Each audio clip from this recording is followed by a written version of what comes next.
Boker Tov, good morning. We continue with our 3-minute daily dose of Torah, looking at the beginning of Parshat Yitro. The Parsha opens by telling us the following.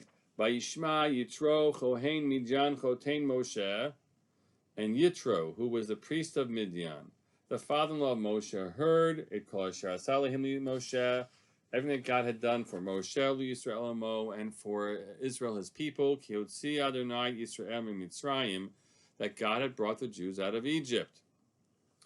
And so, Vayikach Yitro Choten Moshe et Tzipora Eshet Moshe Achar Shilucheha, Yitro, the father-in-law of Moshe, took Tzipora and the wife of Moshe after he had sent her out, and the two children as well.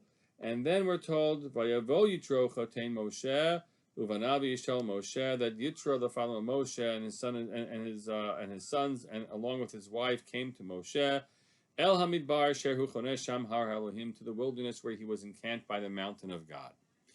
There's something unusual and unnecessary in these verses when describing the man Yitro. I understand the opening verse, which reads that Yitro, who was the priest of Midian and the father of Moshe, came. We need to be reminded a little bit about who he was. But last time we saw him, we're going to associate him with the other figures earlier in Parshat Shemot. We're just going to go with that right now. So we need to know some modifier. Okay, he was a priest of Midian. Okay, he was a father-in-law of Moshe. But why repeat again and again Yitro Choten Moshe in the ongoing verses, and actually why leave out the Kohen Midian line? So I'll offer you one answer to part number one now, and the other part in the day ahead. And the answer is that this man comes in story number one to bring back, as the Torah says, Moshe's wife Tzipora achar shilucheha, after he had sent her off. When did he send her off? Rashi tells us when he sent her off, because last time we saw Tzipora, she was with Moshe.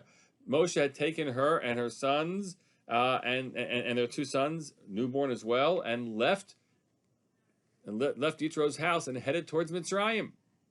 That's the last thing that we saw of him. He should be. She saw of her. She should have been with Moshe.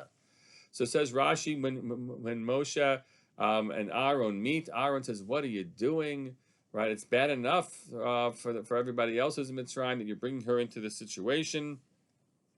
And Moshe at that point sends her back to her father's house and doesn't bring her into the midst of the craziness of Egypt, where he's going on his mission to save the Jews.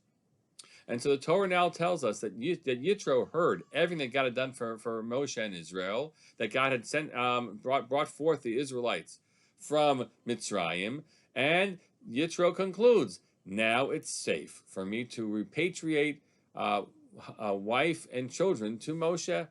And he even knows where to meet him, because Moshe had prophesied, had received God's message at the burning bush, saying that this is where you're going to come back here and serve me on this mountain. And certainly he shared that, as he shared everything with his father-in-law.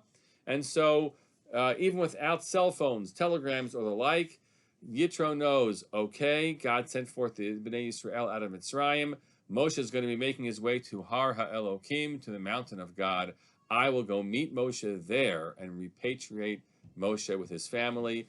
Therefore, Yitro Choten Moshe, Yitro Choten Moshe, repeated again and again, Yitro, the father-in-law of Moshe. He's here as a family man, bringing the family back together. Tomorrow, we pick up with storyline number 2.